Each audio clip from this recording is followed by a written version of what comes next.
ایک یہودی کا گزر مسلمانوں کی ایک بستی سے ہوا۔ اس کے دل میں ایک خیال آیا کہ کیوں نہ میں انہیں ان کے دین کے تعلق سے ان کے دلوں میں شکوک شبہات پیدا کر دوں اور انہیں ان کے علماء سے بد ظن کر دوں۔ بستی میں داخل ہونے سے پہلے ہی ایک چرواہے سے ملاقات ہوئی۔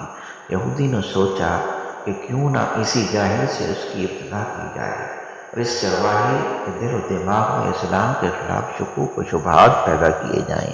یہودی نے اس چرواہے سے ملاقات کی اور کہا، میں ایک مسلمان مسافر ہوں۔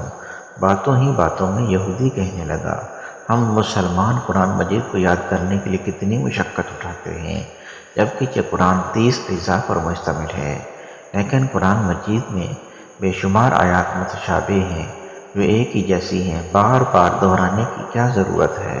اگر متشابہات کو نکال دیا جائے تو قرآن اور بھی مختصر ہو جائے گا اور یاد کرنے میں بہت آسانی ہو جائے گی۔ چرواہا اس کی بات غور سے سنتا رہا اور خاموش رہا۔ جب یہودی کی بات مکمل ہوئی تو چرواہے نے کہا کہ واہ، تمہارا خیال تو بہت اچھا ہے۔ یہودی دل ہی دل میں بہت خوش ہوا کہ یہ چرواہا میرے جال میں پھنس رہا ہے۔ پھر اچانک چرواہے نے کہا، میرا ایک سوال ہے۔ یہودی نے کہا، پوچھئے تو صحیح، تم چاہتے ہو کہ قرآن میں جو متشابہات سے تکرار ہے اس کو نکال دینا چاہیے؟ ہاں بالکل، میرا یہی خیال ہے کہ جو آیت ایک مرتبہ سے زیادہ ہو اس کو قرآن سے خارج کر دیا جائے تو قرآن مختصر ہو جائے گا اور یاد کرنے میں آسانی ہو جائے گی۔